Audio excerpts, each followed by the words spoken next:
Aloe vera wax powder. এটা আমি Amazon থেকে নিয়েছি, যেটা 224 টাকা দাম পড়েছে।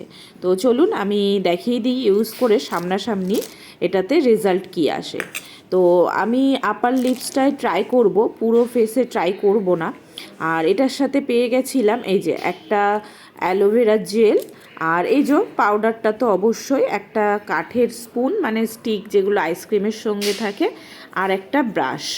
তো এটাকে একদম নর্মাল জল দিয়ে গুলতে হবে, যেটা কিন্তু পেস্ট বা ওই টমেটো সস যেমন হয় না, ওই টাইপের কনসিস্টেন্সিটা থাকবে। আর এই দেখুন আমি কিন্তু লাগিয়ে নিচ্ছি, ঠিক এইভাবেই লাগিয়ে নেবেন। আর আমার স্কিনটা ভীষণভাবে সেনসিটিভ, তাও আমি রিস্ক নিয়ে লাগাচ্ছি যে এটা কি হবে দেখার জন্য। তো আমি ফেসটা আগে ক্লিন করে নিয়েছি, তারপরেই আমি কিন্তু অ্যাপ্লাই করছি।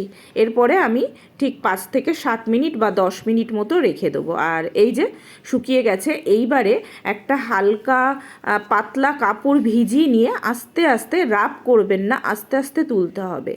আর এই সময় বলে দিই, আমার কিন্তু ভীষণ জ্বালা করছিল। আপনাদের সেনসিটিভ না স্কিন না হলে সেটা হয়তো ঠিকঠাক হতে পারে।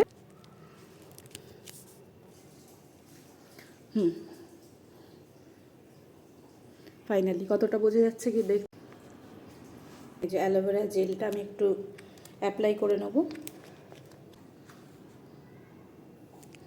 এরপর আমি হাতে অ্যাপ্লাই করে দেখাবো। এই যে হাতের দেখুন বিফোরটা, আর এই যে অ্যাপ্লাই করে নিয়েছি, এরপরে আফটারটাও দেখাচ্ছি। তবে আমি রেকমেন্ড করব অবশ্যই আপনারা কিন্তু এটা ট্রাই করতে পারেন, তবে আমি ফেসে অ্যাপ্লাই করতে মানাই করব। এরপরে আপনারা কিন্তু নিতেই পারেন, এটা বেশ ভালো।